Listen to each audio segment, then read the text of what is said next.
হঠাৎ ভাইরাল বাপ্পারাজের হেনা, নেপথ্যে কি?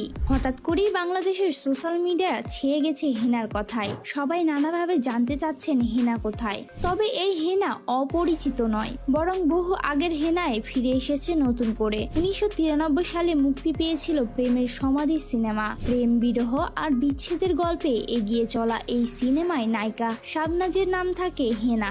গল্পের এক পর্যায়ে হেনার বিয়ে হয়ে যায় অন্য কারো সাথে। ঠিক তখন হাজির হয় নায়ক বাপ্পারাজ। সিনেমায় যার নাম থাকে বকুল। বকুল হেনাদের বাড়ি সাজানো দেখতে পেয়ে তার বাবার কাছে জানতে চায়, চাচা বাড়িঘর এত সাজানো কেন, আর হেনা কোথায়? চাচা কথা বলছেন না যে, চুপ করে আছেন কেন? জবাবে চাচা বলেন, হেনাকে তুমি ভুলে যাও, হেনার বিয়ে হয়ে গেছে। বকুল তখন আবেগপ্লুত হয়ে বলেন, না না, হেনার বিয়ে হতে পারে না, আমি বিশ্বাস করি না, আমি বিশ্বাস করি না। এরপর প্রেমের সমাধি ভেঙে মনের শিকল ছেড়ে পাখি যায় উড়ে যায় গানটি পর্দায় বাজতে থাকে।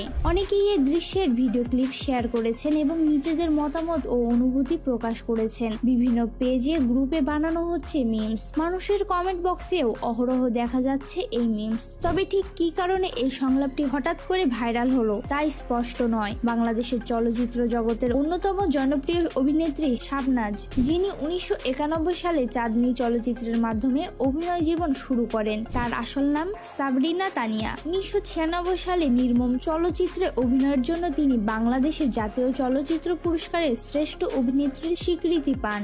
অন্যদিকে বাপ্পারাজ ঢাকা সিনেমার নায়ক রাজ্জাকের ছেলে। 80 ও 90-এর দশকে বাপ্পারাজ উপহার দিয়েছেন অনেক হিট সিনেমা। তবে জনপ্রিয় এই অভিনেতা ত্রিভুজ প্রেমের ট্র্যাজেডির গল্প নিয়ে সিনেমায় বেশি অভিনয় করেছেন, যে কারণে দর্শক মহলে ট্র্যাজেডি নায়ক ও ব্যর্থ নায়ক হিসেবে পরিচিত হয়ে ওঠেন তিনি।